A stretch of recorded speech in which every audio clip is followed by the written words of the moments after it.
So last time we had completed with shloka number 13, second chapter, 13 number shloka. Today we'll be just saying the 14 number shloka. I'll have to just unmute everybody so that you all can recite the shlokas. Yeah. So this is a very important shloka.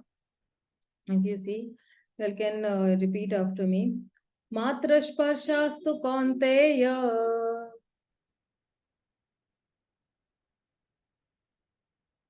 Yeah, maybe you all can unmute yourselves and you can repeat. Matra sparshastu kaunteya. Matraspashastu Kausteya Doshana sukha dukkhada. Shitoshana Sukha Dukkadaha Agami payino nityasa. Agamopayano Nityasa.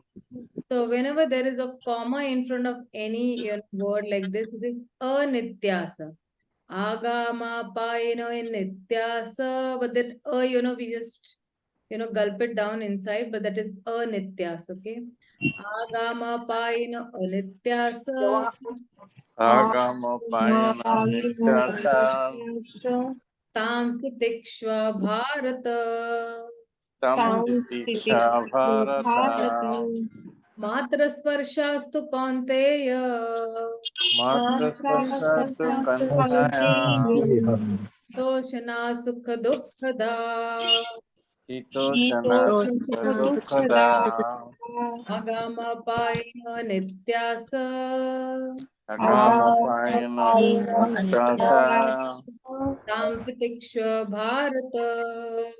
Tamsitiksha Bharata. Yeah, so the translation is, O son of Kunti, the non-permanent and appearance and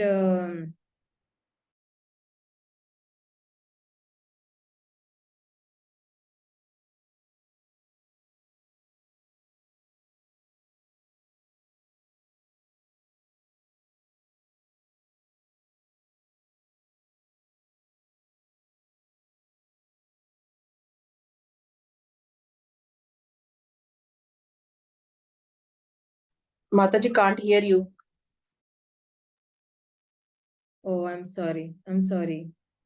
So, O son of Kunti, the non-permanent appearance of happiness and distress and their disappearance in due course are like the appearance and disappearance of winter and summer seasons. They arise from sense perception or scion of Bharata. One must learn to tolerate them without being disturbed. So, you see over here, I'll be discussing Srila Prabhupada's purport a bit little later because these are also very important, points from. But then I just want to show you all one presentation that I had prepared. So over here, he's saying that, okay. So the art of dealing with happiness and distress. So we are saying that matra sparshastu kante. If you actually see the literal meaning of this whole shloka, so whether somebody is very happy or sad or excited or sad, it is expected that he should remain equipoised.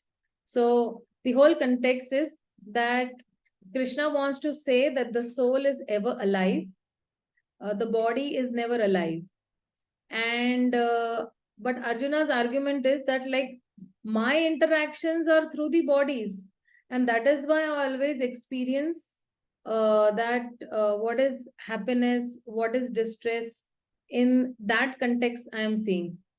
So are you all able to see this presentation?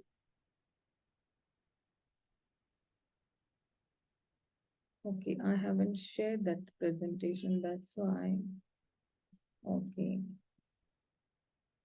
So this is what I wanted to show you all.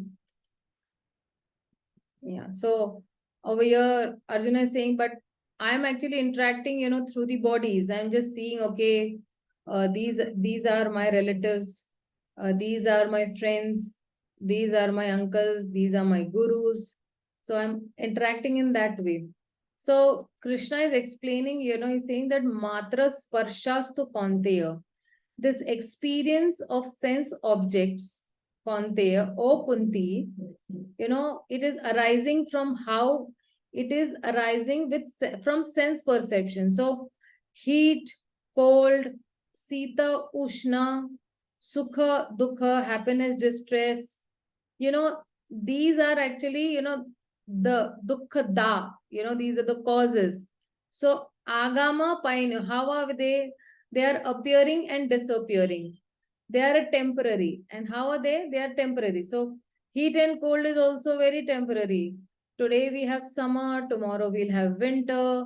Then today we are happy, tomorrow we will be in stress or distress. So in all conditions, O scion of Bharata, O, descendant of Bharata dynasty, all these, experiences that you're experiencing, whether it is happiness, whether it is distress, these are, experiences from sense objects. And because these are experiences from sense objects, as the senses are temporary, these experiences are also temporary. These will not be very permanent. Okay, no season is permanent. It's not like that throughout the year I'm having summer season, throughout the year I'm having winter season. No, not like that. These all seasons are also temporary. Similarly, happiness and distress also will be temporary. So, this is the art of tolerating dualities. Duality means, two things: happiness, distress, heat, cold, that way. So then there are two levels of duality. One is the external duality, that is heat and cold, but there is the internal duality also, happiness and distress. Sometimes I'm happy, sometimes I'm sad, sometimes I am, frustrated, sometimes I'm, very, very happy, that way. So there are two levels. So we need to actually see that how are these dualities, being controlled. So, sometimes excess of, heat gives distress in summer. And that same very heat gives happiness in winter. Or excess of cold gives distress in winter and gives happiness in summer season. So you have, cold, heat, cold. So then what to do? Then we have to cultivate determination to tolerate that. Definitely there will be, there will be turmoils in the life. There will be happiness in life. But in all situation, I need to tolerate. If I am in distress, then I need to cultivate the art of tolerance and cultivate determination to tolerate. So if I'm determined, okay, in any situation, I will understand that, okay, this happiness and distress has come upon me according to my own karmas. So I will, cultivate determination to tolerate. And then what will be the result of this tolerance? Then one can rejoice a happy moment, but he will not become proud or overconfident. One must deal with distress in life, but shouldn't become demotivated or discouraged. So there are two things over here. That you have a happy moment, you don't become proud or overconfident. And either when you're in distress or you're unhappy, then you don't get demotivated or discouraged. So that is called tolerance.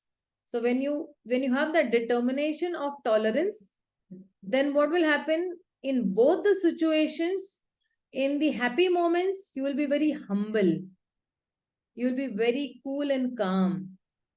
And in distress, then you will know that, okay, I need to deal with it because it is because of my own karmas. I don't become demotivated.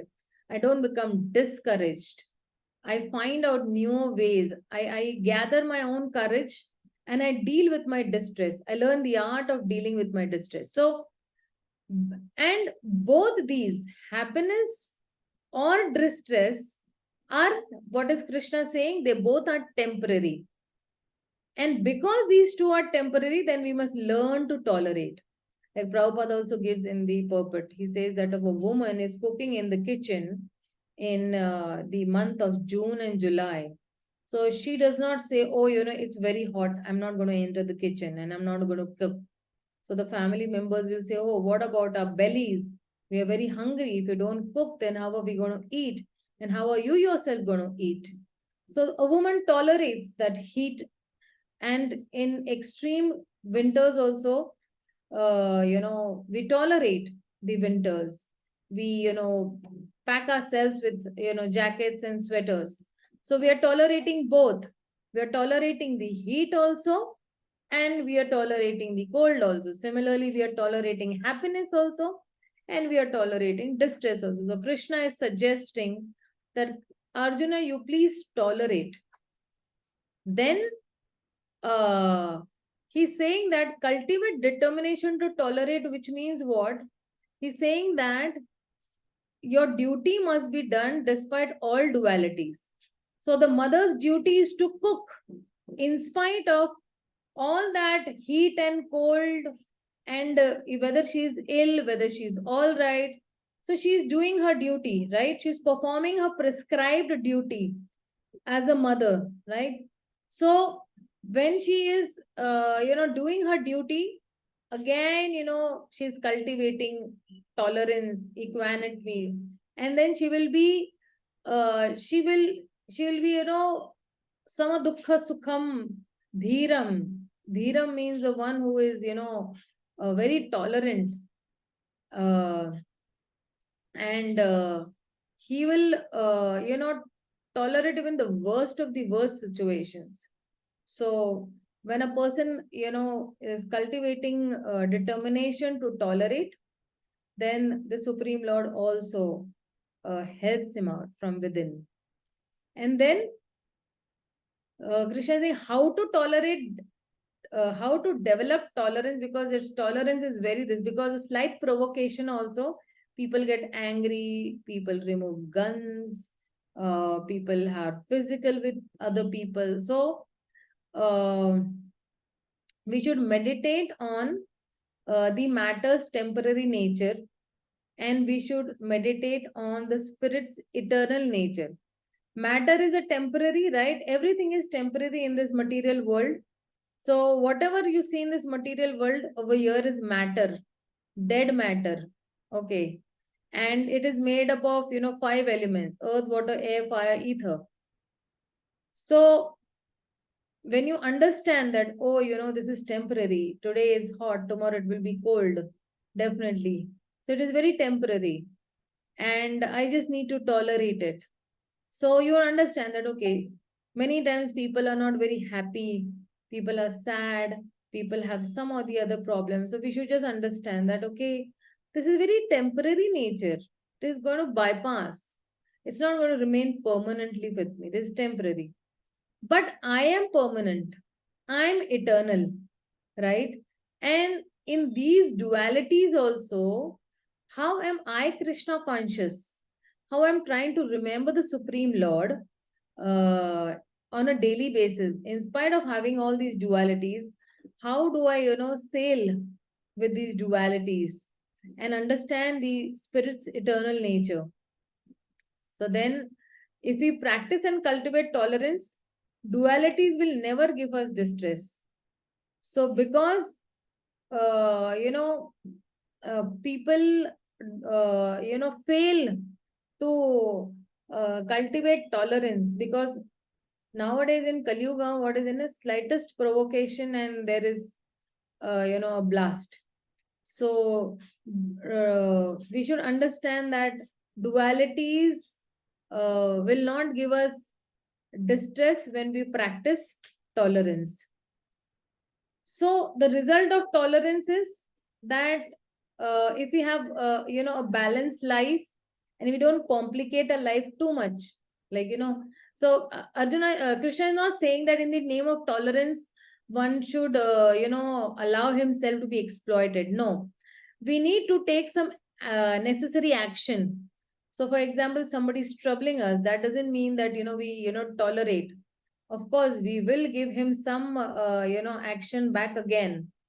But over here, Krishna is also telling Arjuna that do not tolerate the offenses of your family members, but tolerate the separation from them. Why? Because Arjuna was very much attached to his family members. He was very much attached to Bhishma Pitama, very much attached to Dronacharya, because he is his guru.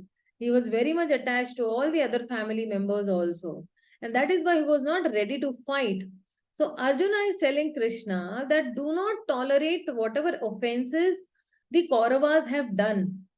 But when you will kill them, then you please tolerate the separation, from them.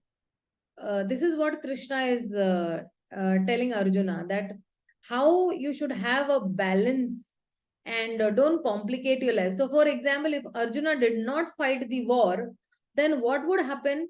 Again and again, a dharma would keep on prevailing. Duryodhan would keep on, giving atrocities after atrocities to the Pandavas. Duryodhan wouldn't stop, because at any cost Duryodhan did not want to leave the throne that he was, supposed to be sitting on. He wanted to rule that particular kingdom forever. And that is why every time in the forest he used to send his Guptachar. Oh, 12 years exile, 13th year he'll send, go and hunt, Pandavas. And if they are found, then what next? Then nothing like it. I will be ruling for another 12 years. And like that, it will go into a loop. So Krishna said, Arjuna, that you please, stop this cycle of this distress for, the humanity or mankind. So for that reason, for establishing dharma, you tolerate the offenses of your family members. You tolerate this, you don't tolerate, sorry, the offenses of your family members, but you tolerate the separation from you. Since you're very attached to them, these all are already been killed by me. You are just an instrument for establishing dharma. So he's just an instrument in the hands of the Supreme Lord. So this is what Krishna is actually telling Arjuna into this chapter. So if you see that now, if you see this particular shloka,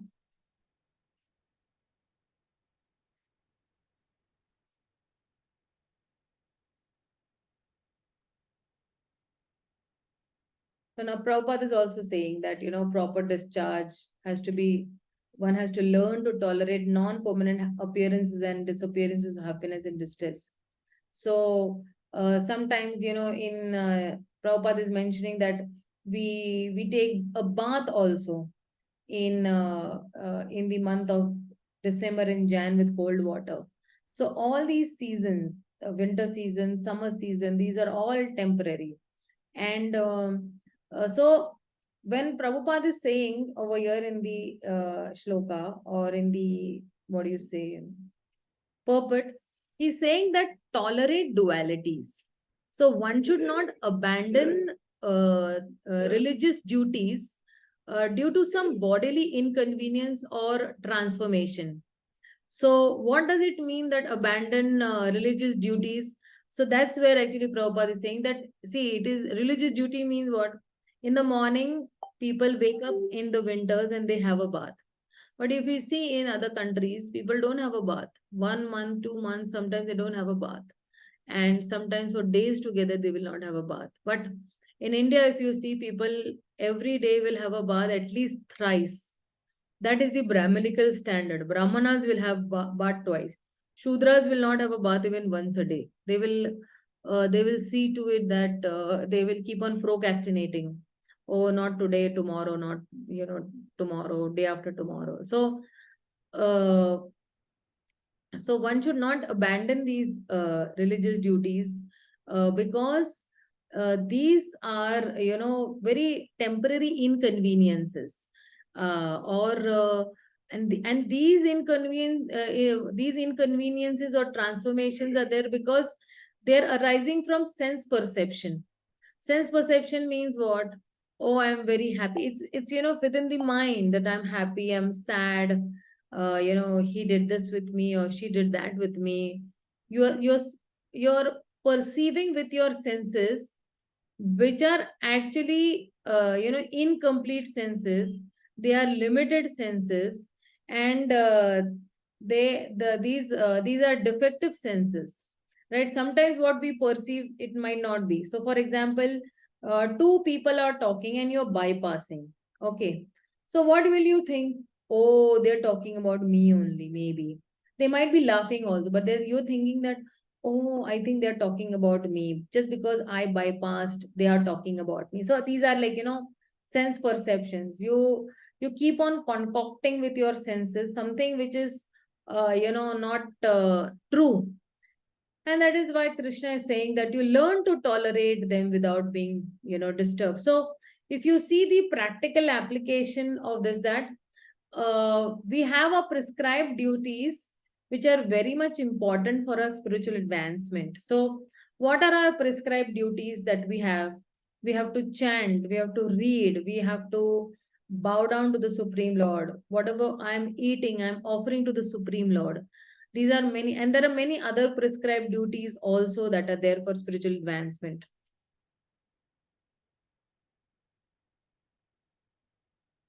So at least primarily, certain prescribed duties are waking up early in the morning, chanting your prescribed rounds, reading Bhagavad Gita, and offering, food to the Supreme Lord, deity worship, or offering at least one or two aartis in a day, or, offering flowers to the Supreme Lord, lighting a lamp for the Supreme Lord. These are some of the, essential spiritual duties for spiritual advancement. So, uh, these prescribed duties that are there, they fulfill material desires in a regulated means, and slowly, it will gradually detach one from this bodily concept of life, and it will allow a particular person to rise to the platform of knowledge. So when Krishna is telling Arjuna Kaunteya, and he's saying Bharata. So he's telling that, see, what is your lineage or what is your heritage? You are actually, Kaunteya, you are Bharata. You means, if you have a great heritage, which means it is bringing a very great responsibility also with that, in the matter of discharging your duties. So when I say Kaunteya means, he's the son of Kunti, which is, signifying that, okay, it is, he has a blood relation from his mother's side also, and he has a blood relation from his father's side also, called Bharata. So based on this, tolerating dualities, so the knowledge is, the basis. So if you have this knowledge of illusion, where you know that these dualities are arising from my own sense perception, so then what will we do? We'll aim for the higher goal. We'll aim for the part of liberation. So Prabhupada in the purport is giving many examples for tolerating duality, where he's saying, have a bath early in the morning in the month of winter season, or as I told, that women cooking in May and June, or Arjuna, you fight, as a dharma or a religion, even if you have to fight with your relatives if it is needed, because they have done injustice to you, and that is why your duty is to fight, right? And Prabhupada also is speaking about, renounced order. So renounced order of life is very much austere, and full of austerities. So in renounced order also, people are, what do you say, tolerating. People are where Chaitanya Mahaprabhu is also renounced his wife and mother. So what is new that you are renouncing your relatives? So Krishna is saying that, see, even if you have to renounce your own relatives or you have to kill your own relatives, so you don't tolerate their offenses, but you tolerate the separation from them. So this is what exactly Prabhupada is speaking. Prabhupada and in many other lectures also, where Prabhupada is actually mentioning also, say Prabhupada in one of his lectures was actually saying that where previously the dehinosmin yatha dehe has been described, that we living entities are actually within this body, and this body is experiencing pains and pleasures, and these pains and pleasures are not the pains and pleasures of the soul within. They are simply just you can say abhinivesha. Abhinivesha means it is a misidentification or absorption. So Prabhupada gives an example that suppose somebody is sitting in a very nice BMW car, and one person is sitting in a BMW car and the other person is sitting, or another person is pulling a rickshaw.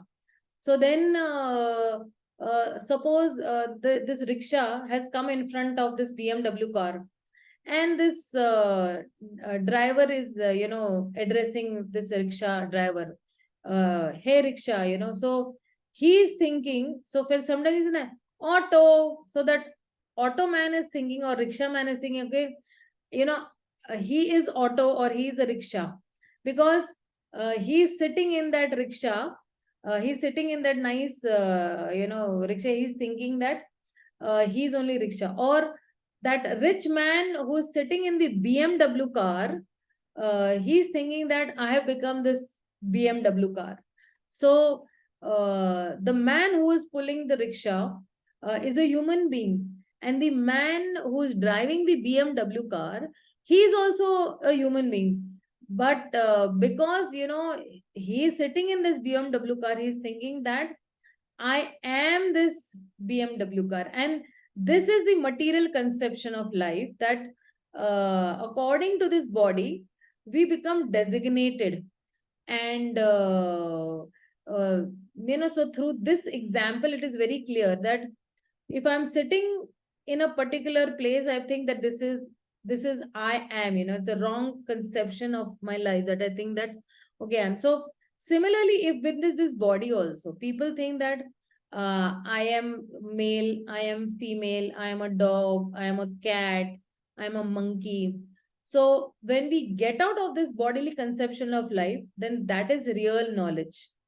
Uh, in the Bhagavad Gita, it said that Pandita Samadarshina. So one who is, actually learned and who has realized that I am not this body, I am the spirit soul, and by this nature's arrangement, I have been allowed to live in this particular body, then that is the beginning of understanding. So in this world, uh, many people are going on as spiritualist, but they do not know the very first thing about spiritual knowledge, that I am not this body, I am the spirit soul. So people are very much perplexed with the problems of how to eat, how to sleep, how to defend, uh, uh, how to earn money. So see, this is already fixed up by your karmas. We just have to utilize our time for advancing in Krishna consciousness. And so far as all these things are concerned, eating, sleeping, defending and all, they are already arranged by the Supreme Lord. So we cannot make any improvements in these. Can I make any improvements in the weather, that okay, if the sun is too hot, can I change that position of the sun? No, that is arranged. So Krishna says, Prakrita Kriya Manani Guna Karmani Sarvasha. So according to our lot, according to our karmas we have been allotted, that okay, we shall eat like this, we shall sleep like this, we shall defend like this. So this is our destiny, and we don't spoil our life for all these petty things. But people are very much anxious about all these things. How will I eat? How will I sleep? How will I defend? How will I earn money? So now, but we have got this human chance, and we can read the Bhagavad Gita, and we can learn from Krishna about the problems of life, and we can utilize our life for the purpose of becoming Krishna consciousness and not becoming perplexed. And that is why Krishna is saying, Matra sparshastu kaunteya, Shitoshana sukha dukkhada, agami payana nityasa tam tatekshu bharata. So, summer is coming, and we should know that, okay, it has come and it will go away. Winter is come and it will go away. And we try to protect ourselves as far as possible, but we don't be affected, or we don't lament, or we don't hold our heads and say, oh, now it is winter season, now I'll be very unhappy, oh, now it is summer season. So in India, temperature sometimes rises up to even 100 degrees. So that doesn't mean that people will just stop their work. Or if you see in USA, the western countries, the winter is so cold, sometimes it is 30 degrees even below zero. So it does not mean that people will just stop working. No, people have to do their duties, and they will be going on to their workplaces. They will be doing their duties. So Krishna is advising Arjuna that, see, there is a little pain for you because you have to kill your own men, and it is coming and going. These all relationships are also temporary. These relationships are only of this particular birth. In my previous birth, I do not know who were my parents, who was my husband, who were my children, who were my in-laws. I do not know. And in my this birth, I know, but in my next birth also, I will not know who were my, relatives in the past. So we have to do our duty because, uh, you know, uh, Krishna is saying that, okay, do your prescribed duties.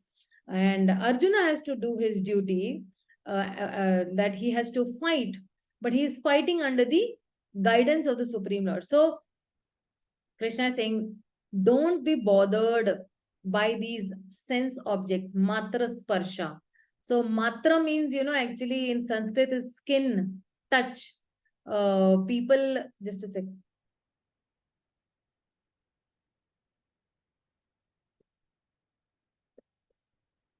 People are very much after the skin, disease. Prabhupada always says that people are always after sex life. So this is another disease people have, that they have that itch, and they want to try to satisfy by, rubbing it. Therefore, Shastra's advice that such a person who is able to, control, then he is a Vishaheta Dhira. So Grihastha life also, means that, a man knows everything. But he is not so advanced. And so he wants to live with his wife also. He wants to live with his children also. But what is the purpose? A purpose is advancement in Krishna consciousness. So those people who are not Krishna consciousness, but people are just living like cats and dogs or animals with children, they are called Griha Medhi. So Grihastha means he is making the best use of this bad bargain. And a Griha Medhi means he is like an animal. So what is the happiness for a Griha Medhi? In the Bhagavatam, it is said, Yanmathunadi, what is that shloka? Yanmathunadi sukham hitucham. Just give me 1 minute. I just try to quickly get that shloka.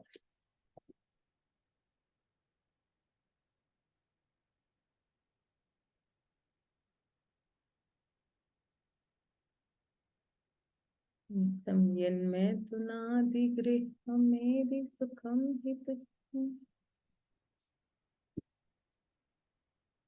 Just give me one. 7th canto, 9th shloka 45.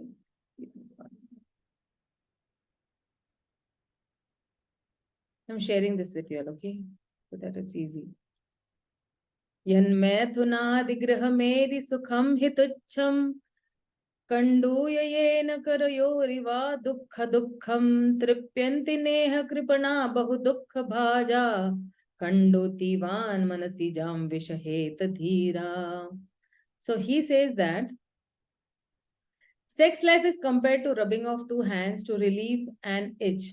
Grihametis, so-called grihasthas who have no spiritual knowledge, think that this itching is the greatest platform of happiness, although actually it is a source of distress. The Kripanas means the misers. And if you see in the second chapter itself only, in the 7th shloka, Prabhupada has given the definition of his Kripana. Kripana means what? He thinks that my family will save me. He thinks that I will save my family and my family will save me from this vast ocean of material existence. But go and ask, the family members, will they come with us, even after death, and will they accompany us to heaven or hell, anywhere? Nobody will come with us. So the Kripanas, the fools, are just the opposite of the Brahmanas. Brahmana is one who knows that all these people or all these family members are actually to be served. So, just the opposite, Brahmanas are not satisfied by repeated sensuous enjoyment. Those who are dhira, however, who are sober and who tolerate this itching, are not subjected to the sufferings of fools and rascals. So, Prabhupada is, very strongly speaking on this. So he's saying that the Grihamedis, they have no other happiness. Day and night, the Grihamedis are working like, donkeys. And, the only hope is, that at night they will enjoy some, happiness. And therefore, Shastra says that tolerate that itching.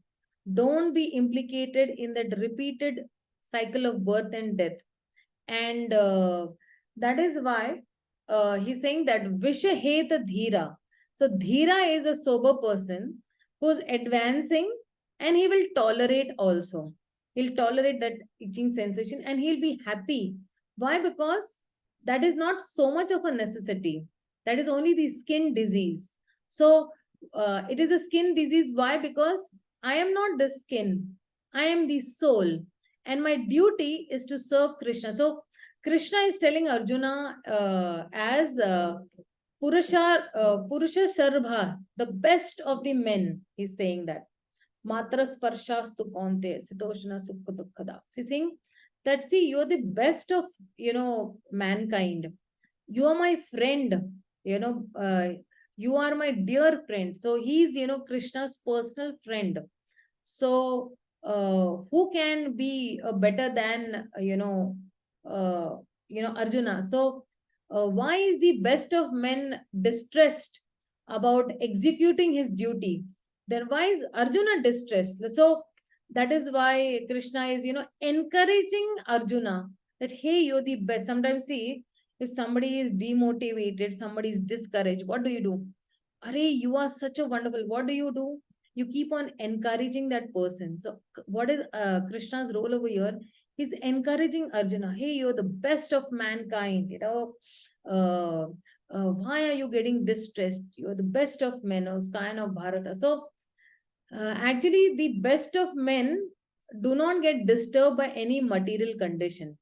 So Krishna is telling Arjuna, see, you should discharge your duty. And what is your duty? Your duty is to become, immortal. So the formula of becoming immortal is given here by Krishna, that it is entailing a callus to the so-called happiness and distress in this material world. And this is the very first qualification, that one who does not care about distress, happiness of the body, then he will execute Krishna consciousness very peacefully. And that is the qualification. That is the qualification. Oh, I cannot, execute Krishna consciousness because there are so many inconveniences. I have this problem. I have that problem. No, he is not fit for. Then such a person who cribs and cries that, oh, there are so many inconveniences in Krishna consciousness. I don't have this facility. I don't have that facility to execute Krishna consciousness. Somebody who's cribbing and crying, then he's not fit to become, immortal. So one who has practiced to become a dhira, to tolerate, to not become disturbed by all these bodily sensations, then he's supposed to be kalpate. He's eligible to become mortal in the end. In one of Prabhupada's lecture, he's saying that this is actually spoken, that okay, whatever you are, Arjuna is actually speaking to Krishna, is saying that, okay, whatever he's speaking is all right, that I am not his body, I am the soul, and everyone is not his body, everyone is a soul, and the body also gets annihilated, the soul will keep on continuing to exist.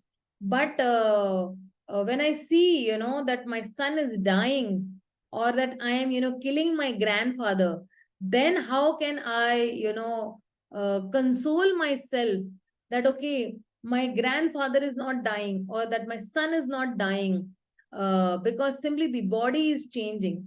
So Krishna is, and he's saying that was that I'm accustomed to think that, the death of the body means the death of that particular person, and that is why I must grieve.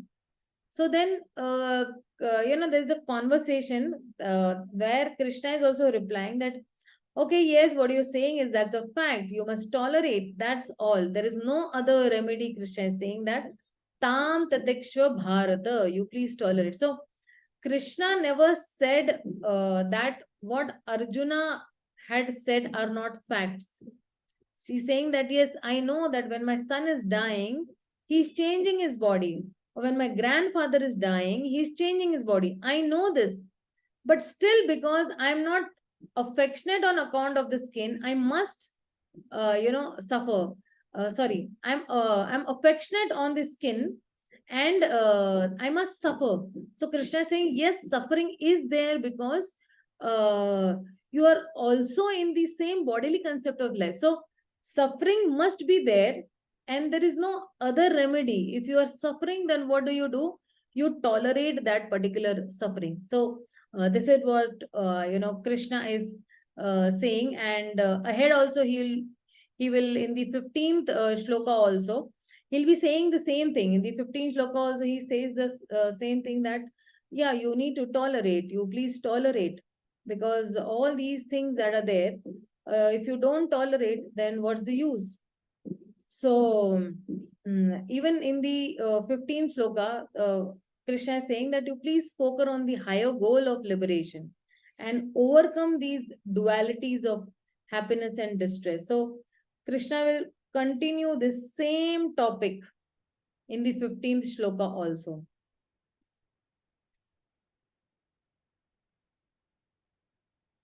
So I rest my speech over here. Maybe the 15th shloka, I'll be taking it next week. So if you all have any questions, queries, doubts, you're free to ask me.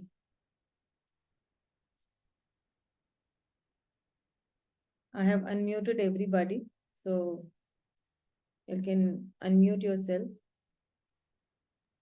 Hare Krishna Mataji, Dandavat Pranam. Hare Krishna, Preeti Mataji, Dandavat. Mataji, I have a question. If we are not body and soul, we are soul, then why do we feel pain or depression or such things? Yeah. So, what Prabhupada is also saying, it's all bodily conception, for example, you put the body and the soul on a different platform. Okay. Remove the body, remove the soul. Okay. When I remove the soul from the body, will the body feel any pain even if I kick that body, even if I burn that body, or even if I put acid on that body? No, Mataji. No, right? So the soul is not affected when, sorry, the body is not affected when the soul comes out of the body, right? Because the soul has entered the body, it is experiencing all sorts of emotions and experiences of happiness and distress. And Prabhupada is saying that it is skin disease. It is, everything is in the mind. Everything is in the mind. So if you train your mind to think positively, in every situation you will take an opportunity of remembering Krishna. So when you are happy, do we remember Krishna more what do you say, what is that word, more intensely? In distress we remember Krishna more intensely, Yes, right? ma'am. So His Holiness Radhanath Swami Maharaj says that misery is mercy of Krishna. So people and why depression? Because people are identifying themselves with their body. That is why in depression. If they understand that I am a spirit soul, and this is a part of my life, and this is a part of my karmas, I have to tolerate, and that is why I'm saying that we need to cultivate determination to tolerate. That determination is there, that difficulties will come. So for example, tomorrow you have to cook for 50 people. It is a little difficult for you, right? Because you're used to cooking maybe only for 4 or 5 people.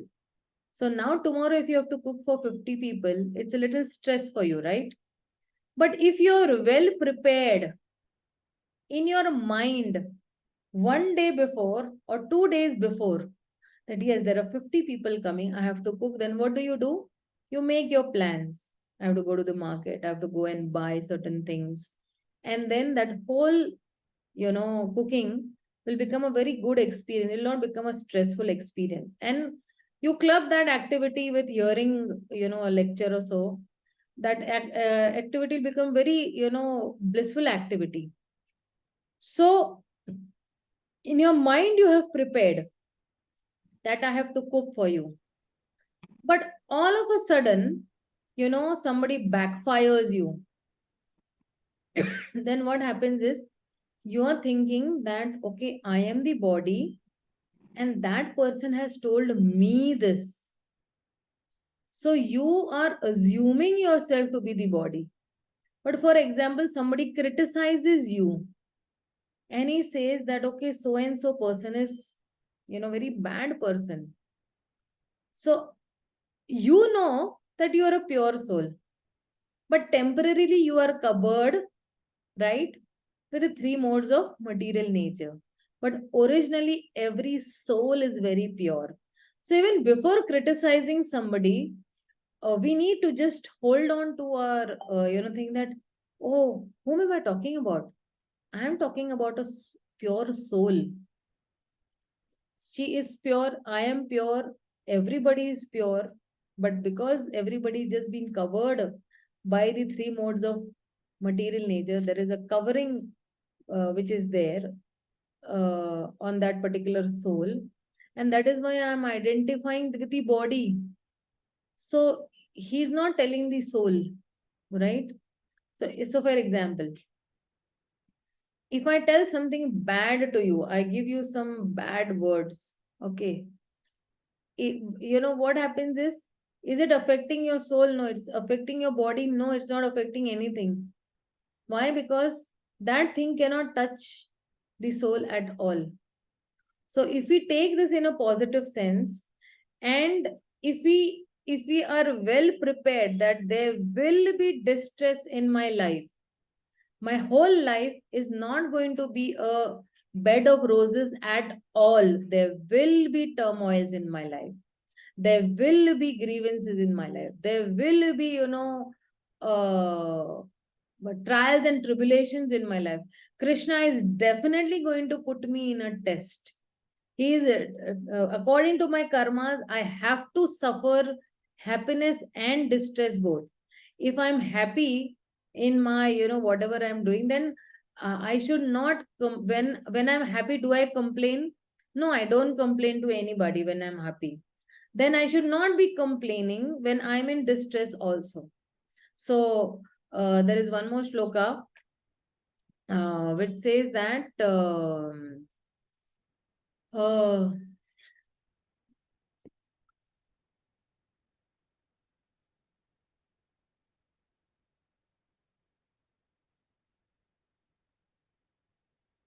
just a minute. अकाम सर्व काम व मोक्ष काम उदारधि तीव्रेन bhakti yogena yajeta purusha param. He says that a person who has broader intelligence, whether he be full of all material desires or without any material desires or desiring liberation, by all means a particular person should worship the supreme personality of Godhead. And there is one more shloka which says that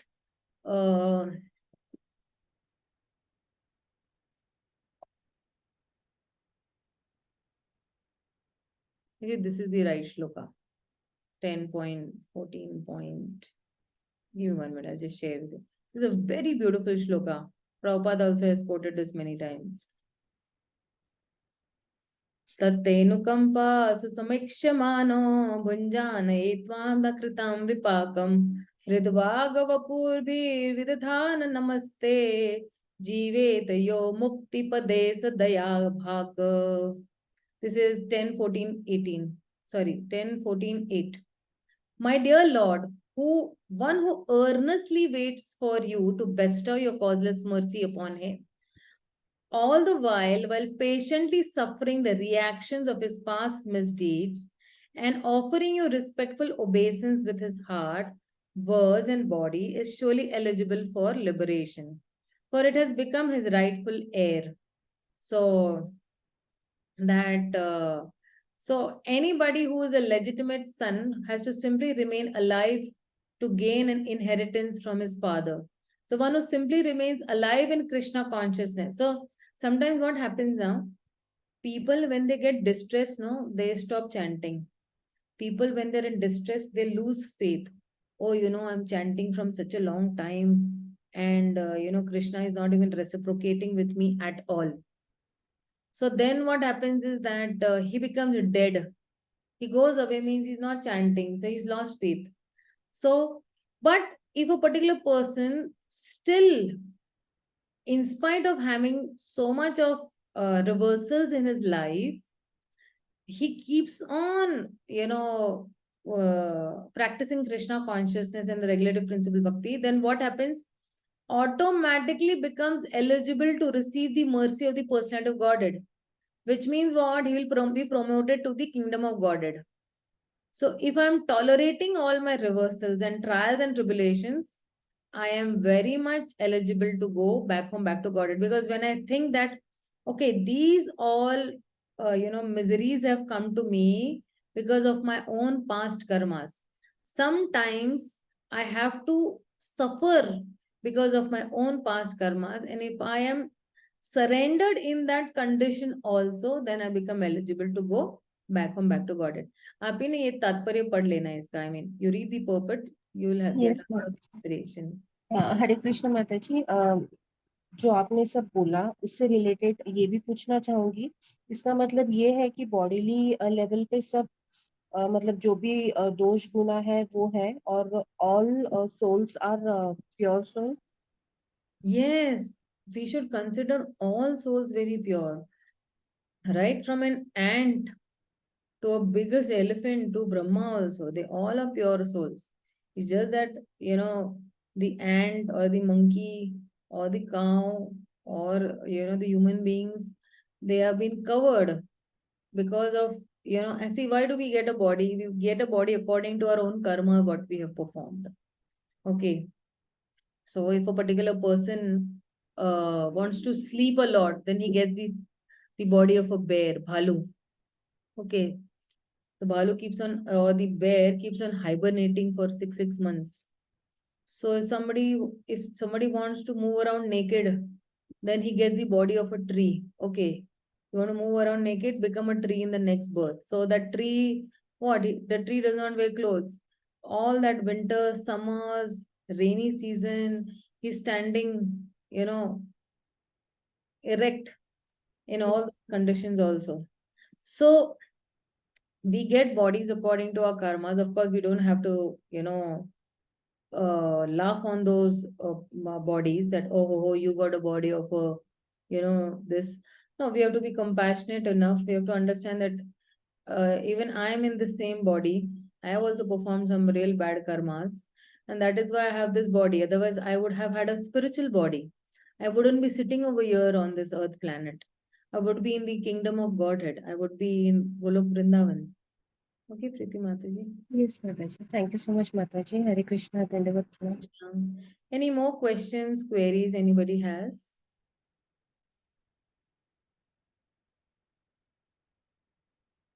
Mataji, one more small question. What does ether mean in Hindi? What does Ether? ether? Yes. Where is that word? रहते हैं ना माताजी, उसमें आपने बोला ना वायु जल, तो ईथर को हिंदी में क्या बोलते हैं? हाँ, sky. Earth, water, air, ether, and yeah, sky. Yes. Space Mataji. Yeah, space. Yes. Space also. In meditation, get that ether. If you are into spirituality, then you are close to ether, going close to ether, Yeah. going close to space. Yes, absolutely, Rupa Mataji. Yeah, absolutely. Okay, Mataji. Thank you so much. Just now you mentioned आपको that Hindi में बोलेंगे तो आकाश है actually. In Hindi it is called आकाश. पृथ्वी, वायु, जल, अग्नि और आकाश. ये 5 तत्व. जी माताजी. हरे Krishna. Hare Krishna. Any more questions? Anybody has queries, doubts?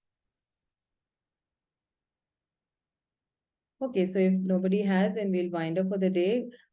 So 9:15 we'll be having the reading session. So those who are for the reading section maybe can stay tuned. And I'll just take a quick short break and be back at 9:15. Thank you so much. Hare Krishna. Srila Prabhupada.